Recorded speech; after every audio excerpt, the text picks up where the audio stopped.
তো এই গাড়ির চেন পুরো খারাপ হয়ে গেছে, আমার চেন সকেট চেঞ্জ করব, নতুন নিয়ে এসেছি।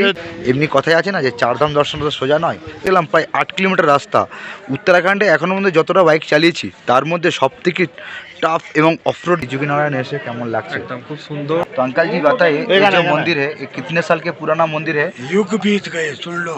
अच्छा सतयुग, अच्छा। द्वापर, त्रेता और ये कलयुग। वरदाय सुप्रियाय लंबोदराय सकलाय। আমি আশা করছি তোমার শাদিরা তাড়াতাড়ি হবে, এখানে আশীর্বাদ। 2200 করে আমরা সেটা 2000 ডান করেছি। দুটো নাইট স্টে করবো আজকের আর পরের নাইট 4000 টাকা দিয়ে।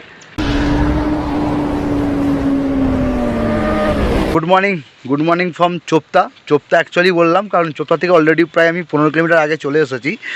তো welcome back to my YouTube channel Rider Manna. তোমাদের একটা নতুন ভিডিও নিয়ে চলে এলাম। স্বাগত সবাইকে আমার চ্যানেলে। তো আজকের আমি এখান থেকে যাচ্ছি, গতকাল আমি চোপতায় স্টে করেছিলাম তুঙ্গনাথ কমপ্লিট করে। তো আজকে এখানে যাচ্ছি, আমি ফার্স্ট যাবো তিজুকিনারায়ণ, যেখানে শিব পার্বতীর বিয়ে হয়েছিল। তো সেটা হচ্ছে এই রাস্তাটাতে দেখিয়ে দিচ্ছি, এই রাস্তাতে সোজা স্ট্রেট যেতে হবে। তো তিজুকিনারায়ণ ওখান থেকে হয়ে তারপর আমি সোনপাকা স্টে করব, কারণ নেক্সট ডে কেদারনাথের ট্রেক আছে। তো প্ল্যান অনুযায়ী সব ঠিকঠাক চলছে, জানি না কী হবে। তো চলো যেতে যেতে দেখা হবে এবং কথা হবে। সকালে বেশ ভালোই ঠান্ডা আছে, তবে চোপতা হোটেল থেকে আমরা বেরিয়ে এখন যাচ্ছি তিজুকিনারায়ণের পথে। তো এখান থেকে ফার্স্ট আমরা যাব সোনপ্রয়াগ থেকে বাম দিকে যে রাস্তাটা উঠে যাচ্ছে ওইটা হচ্ছে তিজুকিনারায়ণ রাস্তা। তবে এই মুহূর্তে চোপতাতে প্রচুর হোটেলের রেট, তার একটাই কারণ যে মানে হোটেল এখানে হচ্ছে খুব কম, ট্যুরিস্ট অনেক বেশি, সেই জন্য এরা অনেক বেশি রেট নিচ্ছে। তবে চোপতায় এলে এখানকার যে সিনিক বিউটি, এখানকার যে ভিউ, সত্যি তোমাদের মন ছুঁয়ে যাবে এবং ট্রেকের সময় কোনো প্রবলেম হবে না। তোমরা সিনিক বিউটি দেখতে দেখতে আরামসে ট্রেক করতে পারবে। তবে একটু চড়াই আছে। যাই হোক, এখন আমরা এই আঁকামাকা পথ দিয়ে, সরু ন্যারো রাস্তা দিয়ে চলেছি। আর আমার গাড়ির চেন সকেটটা একটু প্রবলেম হচ্ছে, আমি বুঝতে পারছি, কারণ চেনের দাঁতগুলো অলরেডি ভেঙে গেছে। আমাকে আমার মিস্ত্রি বলেই দিয়েছিল যে গাড়ির চেন সকেট চেঞ্জ করতে হবে, সেই জন্য আমি নতুন ক্যারি করেছি। তবে সামনে গিয়ে আমাকে মনে হচ্ছে চেঞ্জ করতে হবে, কারণ খুব আওয়াজ হচ্ছে। যখনই আমি গিয়ার শিফটিং করছি তখনই চেনের প্রচণ্ড আওয়াজ আসছে। তবে তোমরা যদি কখনো লং রাইড করো এগুলো একটু মাথায় রাখবে। বাইক নিয়ে চলতে গেলে রাস্তায় অনেক রকম বিপদ থাকতে পারে, অনেক রকম প্রবলেম থাকতে পারে। তো আমার গাড়ির চেন সকেট পুরোপুরি খারাপ হয়ে গেছিলো, তো সেটা এই মুহূর্তে আমাকে চেঞ্জ করতে হচ্ছে, কারণ বাইকের চেনটা পড়ে যায়। আর সেটা দেখাচ্ছি আমি, আমার এই চেন সকেট আমি নিয়ে এসেছি, সঙ্গে ক্যারি করেছি। তো এখন চেন সকেট আমাদের চেঞ্জ করছে দীপঙ্কর ভাই, সেটা আমি দেখাচ্ছি তোমাদেরকে, দেখো। এই দেখো গাড়িকে খোলা হচ্ছে, চেনকে খুলছে অলরেডি। দীপঙ্কর ছেলেটা ছিল বলে আজকের এই রাইডে, মানে সত্যি কথা বলতে ওর ভরসাতেই আমাদের সব কিছু, এবং সঙ্গে আকাশও হেল্প করছে, বুবাই প্রচুরভাবে হেল্প করছে। হ্যাঁ, তো এই গাড়ির চেন পুরো খারাপ হয়ে গেছে, আমার চেন সকেট চেঞ্জ করব, নতুন নিয়ে এসেছি। ডবল রোজ চার্জ, মিস্ত্রির ডবল চার্জ বলেছে অবশ্যই। তো তার মাঝখানে আমাদের একটু ভিউটা দেখে দিই, সুন্দর বেশ ভিউ, পাহাড়ি ভিউটা খুব সুন্দর ভিউ লাগছে, খুব সুন্দর, অসাম, জাস্ট অসাম, কোনো কথা হবে না। এই যে বাবাই দেখো এই মুহূর্তে আমার এটাকে ক্লিন করছে, এটা খোলার চেষ্টা করছে। আর এখানে দীপঙ্কর পুরো ক্লিন করছে চেন সকেটটাকে, খুলে গাড়ির চাকা ফাকা সব খোলা হয়েছে, এই চাকা এখানে রাখা আছে দেখতে পাচ্ছ। তো এটাই হচ্ছে রাইডের মেন ব্যাপার, আমাদের নতুন এই চেন সকেট রাখা আছে, চেঞ্জ হবে এখন। খারাপ হয়ে গেল ফার্স্ট করে, এখন চেঞ্জ তো করতেই হবে। একদম একদম একদম। আকাশ কিছু বলবে? আমাদের কাছে সব তৈরি ছিল, চেন খারাপ হয়েছে, চেন আনা আছে, লাগি না। হ্যাঁ, এই জন্যই তো আমার এটাই রাইড। সিল কাটাই আছে। এই যে নতুন চেন সকেট দেখে নাও তোমরা, সিল কাটো, ঠিক আছে? এই তো এই সিলটা ফার্স্টে কাটো, বাস ঠিক আছে, তোমরা আস্তে আস্তে চেঞ্জ করো। গাড়ির চেন সকেট চেঞ্জ করার পরে গাড়ির পারফরমেন্স মারাত্মক হয়ে গেল। তবে কেদারনাথের রাস্তা ন্যাশনাল হাইওয়ে বানিয়েছে, তবে মাঝে মাঝে এতটাই অফরোড যে সাংঘাতিক, যেটা বলার মতন নয়। এবং মাঝে মাঝে রাস্তা যথেষ্ট ভালো। তবে তোমরা যারা কেদারনাথ আসবে হরিদ্বার থেকে বাসে করে বা বাইক নিয়ে যদি তোমরা কেউ আসো, তো তোমরা সোনপ্রয়াগে স্টে করতে পারো যদি বাজেট থাকে। তবে আমার মনে হয় তোমরা সীতাপুর বা তার আগে ফাটা, তোমরা যেখানে ইচ্ছা স্টে করতে পারো, কোনো প্রবলেম নেই। তোমাদের বাজেটটাও অনেক কম হয়ে যাবে এবং হোটেল অ্যাভেলেবেল আছে। তবে সীতাপুর থেকে আর বাস সামনে যায় না, তো ওখান থেকে তোমাদেরকে হেঁটে ট্রেক করে যেতে হবে। চলো লাঞ্চ করব, টাইম হয়ে গেছে। শেষ পর্যন্ত আমরা বাবার দরবারে চলে এসেছি, একদম কাছেই, আর বেশি দূর নয়। ওই যে ওখানে বোর্ডটা আছে সোনপ্রয়াগ দেখাচ্ছি আমি। সোনপ্রয়াগ 30 কিলোমিটার, গৌরীকুণ্ড 19 কিলোমিটার, আর কেদারনাথ 35 কিলোমিটার। এই যে পিছনে বোর্ড। আর আমাদের লাঞ্চের টাইম হয়ে গেছে, সেখানে লাঞ্চ করব। তো তারপরে এখান থেকে যাবো ফার্স্ট তিজুকি নারায়ণ দর্শন করে তারপরে আমরা কেদারনাথ সোনপ্রয়াগে স্টে করব। তারপরে কেদারনাথ পরের দিন দর্শন হবে, সেটা ব্লগে আসলে তোমরা দেখতে পাবে। এবং এই যে রাস্তায় আমরা আসছিলাম, এই যে রুটটা ন্যাশনাল হাইওয়ে, এটা মানে মারাত্মক লেভেলের অফ রোড। এমনি কথাই আছে না যে চারধাম দর্শন তো সোজা নয়, তো সেটা এখন ফিল করছি আমি যে চারধাম দর্শন করতে গেলে অনেক কষ্ট করতে হয়। আমরা ফাটার আশেপাশে ওই যে একটা জায়গায় দাঁড়িয়েছিলাম, যেখানে খাওয়া দাওয়া করলাম, দুপুরের লাঞ্চ কমপ্লিট করলাম। আমাদের চারজনের টোটাল বিল হলো 930 টাকা। অতিরিক্ত কিন্তু খাবারের দাম, এক প্লেট চাওয়ালের দাম হচ্ছে 100 টাকা, সবজি আলাদা 120 140 এরকম দাম। যাই হোক, আমরা সোনপ্রয়াগ পার্কিংয়ের কাছে চলে এসেছিলাম। সোনপ্রয়াগ পার্কিং থেকে তোমরা যদি তিজুকি-নারায়ণ যাও, দেখবে বাম দিকে একটা রাস্তা ওপর দিকে উঠে যাচ্ছে, তবে ওই রাস্তা দিয়ে গেলে সোজা 8 কিলোমিটার হচ্ছে তিজুকি-নারায়ণ। তবে তোমরা রোডের কন্ডিশন দেখে নিশ্চয়ই বুঝতে পারছো একদম অবস্থা খারাপ, মাঝে মাঝে ভালো আর ম্যাক্সিমামটাই খারাপ এই 8 কিলোমিটার। তো কখনো চড়াই কখনোই উতরাই, এই নিয়েই তো আমাদের বাইকার্সের জীবন। তবে আমাদের ধরে ধরে আস্তে আস্তে গাড়ি চালাতে হচ্ছে, তার কারণ একটু অসাবধানতা হলেই দুর্ঘটনা ঘটতে পারে যে কোনো মুহূর্তে, কিন্তু সেটা কখনোই হবে না। তার কারণ বাবার আশীর্বাদ সবসময় মাথায় আছে বলেই এতদূর আসতে পেরেছি, এইটুকু ভরসা নিয়েই চলি সবসময়। তবে এই যে পাহাড়ের খাদ এবং বাঁদিকে দেখো সিনিক বিউটি, খুব সুন্দর লাগছে। তবে উত্তরাখণ্ডের একটাই সমস্যা, প্রত্যেকটা জায়গায় দেখেছি খুব ন্যারো রাস্তা, একদম ছোট রাস্তার অপর সাইড দিয়ে কোনো গাড়ি এলে হর্নও দেয় না। এটা সবথেকে মানে বড় প্রবলেম, প্রথম থেকেই এটা হচ্ছে। যখন থেকে নৈনিতাল যখন থেকে ভিজিট করেছি তখন থেকে এই ঘটনাটা ঘটেই চলেছে। তো যাই হোক, সামনে চলে এসেছি তিজুকি-নারায়ণ, যেটা আমার বহুদিনের ইচ্ছে ছিল, যে শিব আর পার্বতীর যেখানে বিবাহ সম্পূর্ণ হয়েছিল, এবং ওখানকার অনেক ইতিহাস আছে। চলো ওখানে গিয়ে কথা বলছি। এখন বাজছে ঘড়িতে প্রায় 3টে, বিকেল 3টে। তো আমরা বেরিয়েছিলাম হচ্ছে চোপতা থেকে ডাইরেক্ট সোনপ্রয়াগ হয়ে এই মুহূর্তে আমরা এসে পৌঁছালাম তিজুকি-নারায়ণ, যেখানে শিব আর পার্বতী বিয়ে গেছিলো। সেটা দেখাচ্ছি তোমাদেরকে আমি।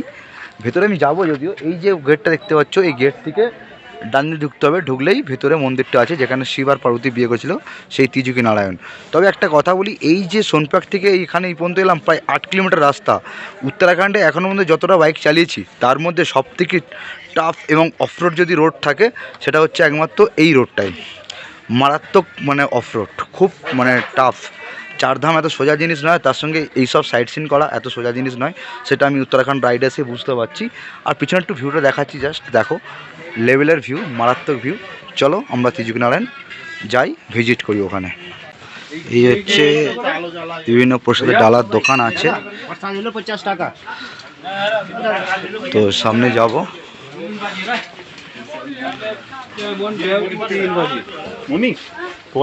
সামনেই হচ্ছে মন্দিরটা, জাস্ট দেখাচ্ছি। আর এইসব বিভিন্ন পুজোর ডাল আছে, जब दर्शन करके निकल जाएंगे।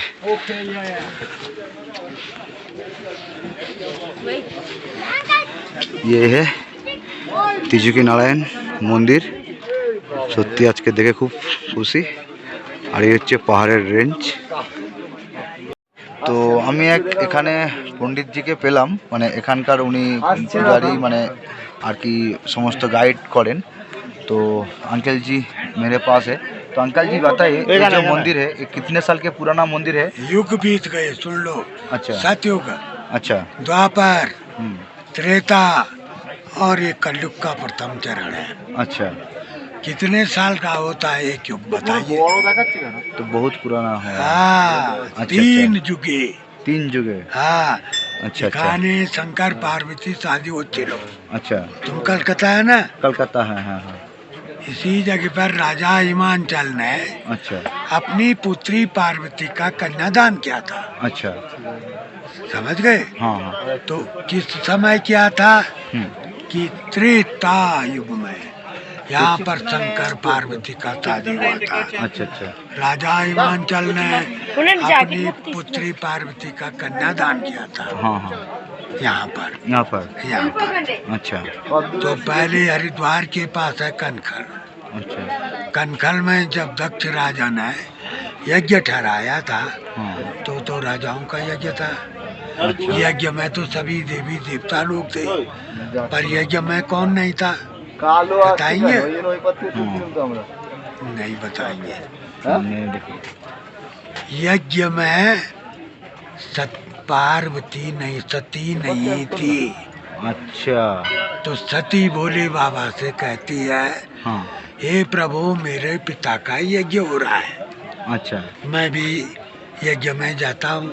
हाँ हाँ अब भोले बाबा क्या कहते हैं कि सती सुन ले, तेरा बुलाव आया, जैसे तुम लड़की को बुलाते हैं, अच्छा बुलाव आया हाँ कि कुछ नहीं आया प्रभु। अच्छा ওইখানটা না এখানটা फिर सती ने कहा, बुलाए कोई न बुलाए, पर मैं प्रभु जाऊंगा जरूर।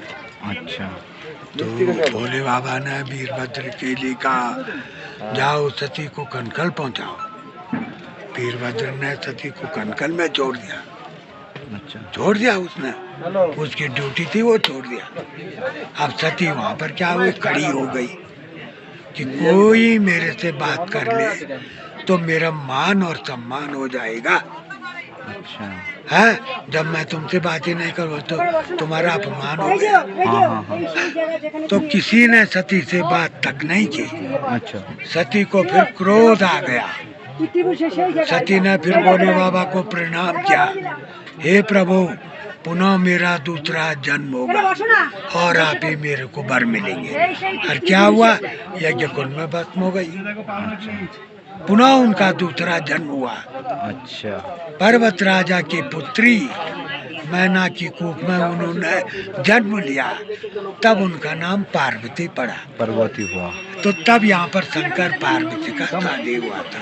अच्छा मतलब ये था। अच्छा अच्छा अच्छा था तो यहाँ पर है हाँ 4 कुंड, 4 कुंड है ब्रह्म कुंड, हाँ रुद्र कुंड, रुद्रकुंड विष्णु कुंड, विष्णुकुंड सरस्वती कुंड। सरस्वती कुंड ब्रह्म कुंड और रुद्र कुंड में यात्री लोग स्नान करते हैं, अच्छा तीसरे विष्णु कुंड में आचमन करते हैं, चौथे सरस्वती कुंड पर पितृ तर्पण होता है, जिनके माता पिता गुजर गए वो लोग तर्पण बोलते हैं, हाँ हाँ वहाँ पर तर्पण होता है।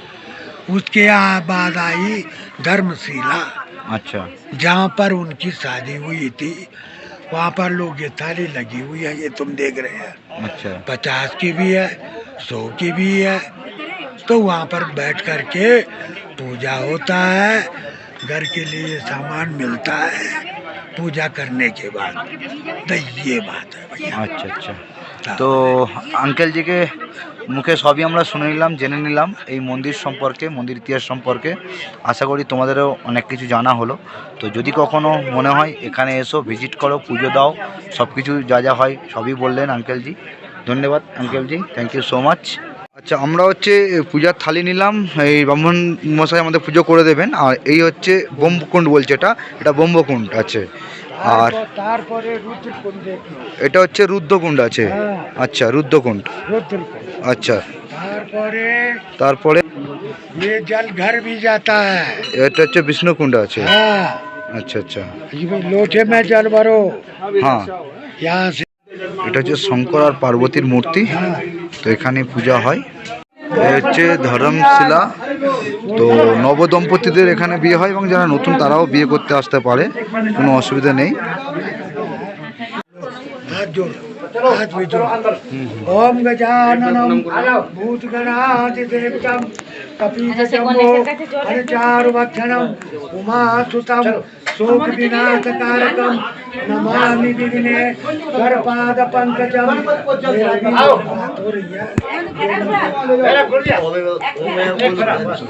विघ्नेश्वराय वरदाय सुप्रियाय लंबोदराय सकलाय जगद्धिताय ननगाय विभूषिताय गौरीसुताय गणनाथ नमो नमः। वक्रतुंडम महाकाय सूर्यकोटि समप्रभा निर्विघ्नं कुरु मे देवा सर्वकार्येषु सर्वदा। मंगलम भगवान विष्णु मंगलम गरुड़ध्वज मंगलम पुंडरीकाक्ष मंगलाय तनो हरि। हो गया, कैलाश पर स्वास्तिक बनाइए, स्वातिया ओम बनाओ, ये लो तो जाओ बनाओ। তো এখানে আমরা পূজা সম্পূর্ণ করলাম ত্রিযোগীনারায়ণের এসে। তো মামা মশার কাছে পুজো নিলাম। পূজাটা প্রসাদ দিকে তোরা প্রসাদ তো ঘুরে আসে 50 रुपये और दो, তোরা তোরা দিতে। 50 और दो, তো প্রসাদ নিলাম सुन ले तो একটু। তো পূজা হয়ে গেছে, এবার এখান থেকে আমরা চলে যাব সোনপ্রয়াগের দিকে। তোমরা যদি কখনো আসো এই পণ্ডিতজির সঙ্গে তোমরা যোগাযোগ করবে, ইনি তোমাদেরকে ভালো করে সব কিছু ঘুরিয়ে দেবে, দেখিয়ে দেবে, পূজা করে দেবে এবং খুব ভালো ব্যবহার করবে। ये ले, একদম একদম। হর হর ভালো, हर हर बोलो, হর হর মহাদেব, জয় हर হর। हर महादेव। এটাই হচ্ছে ওই যে শিব পার্বতীর যে অগ্নিকুণ্ড আছে, মানে যেখানে বিয়ে করেছিল। তো এই আগুন এখনও জ্বলছে, সারা জীবনই জ্বলে। ভেতরে ক্যামেরা অ্যালাউ নেই, তার বাড়ি থেকে তোমাদেরকে দেখাচ্ছি। আর এই মূর্তি খুবই সুন্দর, মানে এই মন্দির সম্পর্কে যতটা বলবো কমই বলবো, কারণ আমার তো এই মন্দির সম্পর্কে কোনো আইডিয়া বা ধারণা কিছুই নেই। তো যতটুকু আমি এখানকার মানুষের কাছে শুনেছি সেটুকুই তোমাদের কাছে শেয়ার করলাম। বলো আজকে ত্রিযোগীনারায়ণ এসে কেমন লাগছে? একদম খুব সুন্দর। আমাদের টোটাল ট্রিপে যে প্ল্যানটা রেখেছিলাম ত্রিযোগীনারায়ণ, হ্যাঁ হ্যাঁ, আজকে এখানে এসে কি মনে হচ্ছে? একদম জীবন সার্থক হয়ে গেছে। একদম। তো আবার ফিরে আগে যাব। বলো ত্রিযোগীনারায়ণ এসে কেমন লাগছে? খুবই মনে শান্তি মিলছে, একদম। আর বউকে নিয়ে আসার ইচ্ছা আছে। অবশ্যই অবশ্যই। দীপঙ্করের আমিও সেম, আমি আশা করছি তোমার স্বাধীনতা তাড়াতাড়ি হবে, এখানে আশীর্বাদ সবাই পুজো মিলে দেওয়া আবার হয়েছে, একসঙ্গে আসবো। এই তিনজনের বিয়ে হয় না, ঠিক আছে? এই তোর তিনজনের- হয়েও কোনো লাভ হয়নি, বউ নিয়ে আসতে পারিস নি। হ্যাঁ, তো তিনজনের বিয়ে অবশ্যই দেওয়া হবে, যদি পুজো দেওয়া হয়েছে। সম্ভব হয় কোনোদিন আবার আসবো এই ত্রিযোগীনারায়ণে, এটুকু বললাম। তোমরা সবাই মিলে আবার আসবো, যদি কখনো সম্ভব হয়, বাবা শিব যদি কখনো ডাকে অবশ্যই আসবো। এই হচ্ছে ত্রিযোগীনারায়ণ মন্দিরের গেট। তো আমরা পূজা সম্পূর্ণ করে এবার রওনা দিলাম সোনপ্রয়াগের দিকে। সামনে কোথাও হোটেল নেব, তবে মনে একটা আলাদা শান্তি, আবারও সেই অফ রোড। তবে তোমরা যদি ত্রিযোগীনারায়ণ আসো, এখানে থাকার অনেক হোটেল আছে, তোমাদেরকে দেখিয়ে দিচ্ছি আমি।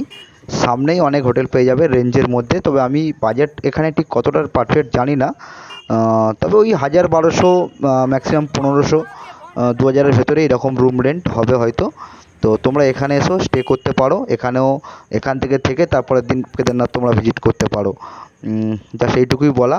তো চলো এবার আমরা সোনপ্রয়াগের দিকে যাই, একটা হোটেল নেব, অনেকটা জার্নি হয়ে গেছে আজ। A few moments later. এখন বাজছে বিকেল 5টা। ত্রিযোগীনারায়ণ থেকে আমরা চলে এলাম সোনপ্রয়াগ। তবে সোনপ্রয়াগ থেকে আমরা একটু ওপর দিকে আছি, মানে ত্রিযোগীনারায়ণ রোডের দিকে, কারণ সোনপ্রয়াগটা হচ্ছে এই সাইডটা পড়ছে। এই যে সোনপ্রয়াগ দেখতে পাচ্ছি যে ঘরগুলো আছে সব, এগুলো হোটেলগুলো সোনপ্রয়াগ। আর ওখানে হচ্ছে রেট অনেক হাই হোটেলের। তো আমরা এখানে এই হোটেলটা নিয়েছি, হোটেল দীপ কিষান লেখা আছে, হ্যাঁ হোটেল দীপ কিষান। তো এই হোটেলটা আমরা নিয়েছি। তো এখানে আমাদের রুম পড়েছে পার ডে, আমাদের রেট বলেছিল আঙ্কেলজি 2200 করে, আমরা সেটা 2000 ডান করেছি। দুটো নাইট স্টে করবো, আজকের আর পরের নাইট 4000 টাকা দিয়ে। তো তোমাদেরকে একটু রুমটা আমি ট্যুর দিয়ে দিই, রুমটা দেখাচ্ছি। আর এই বাইকগুলো আমাদের এখানে পার্কিং করে দিলাম, 3 দিন থাকবে এখানে। তার কারণ আজকের থাকছে, কালকে সকালে আমরা কেদারনাথ যাব, তো এই জন্য বাইক এখানে থাকছে। এবং পরশু দিনকে আমরা কেদারনাথ থেকে যখন রিটার্ন এখানে আসবো, ওই দিনকেও নাইট এখানে স্টে করবো বলে দিয়েছি। তো তোমাদেরকে একটু রুম ট্যুরটা দিয়ে দিই। হ্যাঁ বলেছি। তো রুমটা দেখিয়ে দিই একটু। এই হচ্ছে আমাদের রুম, এই 3 বেড, 4 জন আছি। ওই আমাদের হেলমেট। আর তোমাদেরকে একটু বাথরুমটা দিয়ে দেখিয়ে দিই। এই যে বাথরুম, এখানে গিজার আছে, এই যে গিজার আছে, বেসিন আছে, এই বেসিন এখানে আছে, আর এখানে কুমোর আছে। খুব ভালো, অল ওভার গুড। আর হোটেল থেকে ভিউটা জাস্ট অসাধারণ, সেটা তোমরা নিশ্চয়ই দেখতেই পাচ্ছ। এই হচ্ছে হোটেল থেকে ভিউটা লাগছে, এই যে সুন্দর ভিউ। তো চলো, যদি ভিডিওটা ভালো লাগে একটা লাইক শেয়ার কমেন্ট করো। তব তক কে লিয়ে ভাই Jai Hind, ride safe, tata, bye bye. দেখা হচ্ছে পরের ভিডিওতে। চলো টাটা।